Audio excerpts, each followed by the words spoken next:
Bonjour à toutes, bonjour à tous.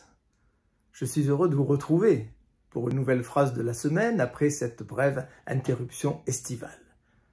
Il me paraît opportun en cette période de rentrée scolaire de commenter cette formule provocatrice de Sacha Guitry qui définit l'école en ces termes.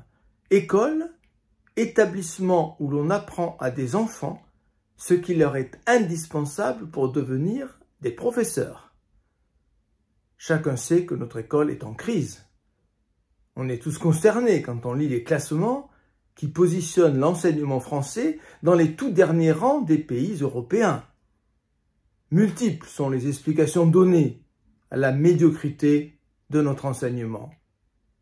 Cet enseignement qui fit pendant plus d'un siècle l'admiration du monde entier.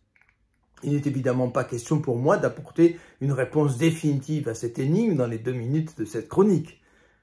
Mais je vais m'appuyer sur Sacha Guitry pour proposer une piste de réflexion. Toutes les enquêtes démontrent que les enfants d'enseignants ont un taux de réussite scolaire très supérieur à la moyenne. Ce taux de réussite n'est-il pas l'envers d'une médaille dont l'endroit serait la médiocrité de nos positions dans les classements européens?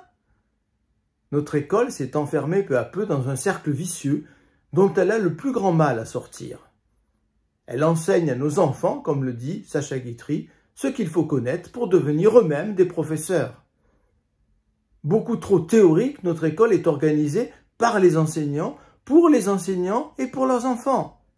Rien d'étonnant alors que les enfants d'enseignants y soient aussi performants. Et comment attendre des enseignants qu'ils modifient une pédagogie qui réussit si bien à leur progéniture?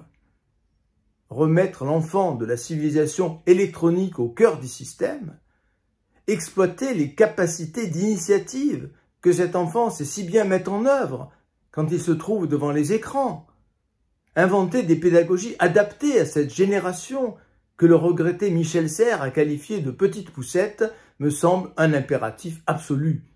Il y a urgence à en prendre conscience.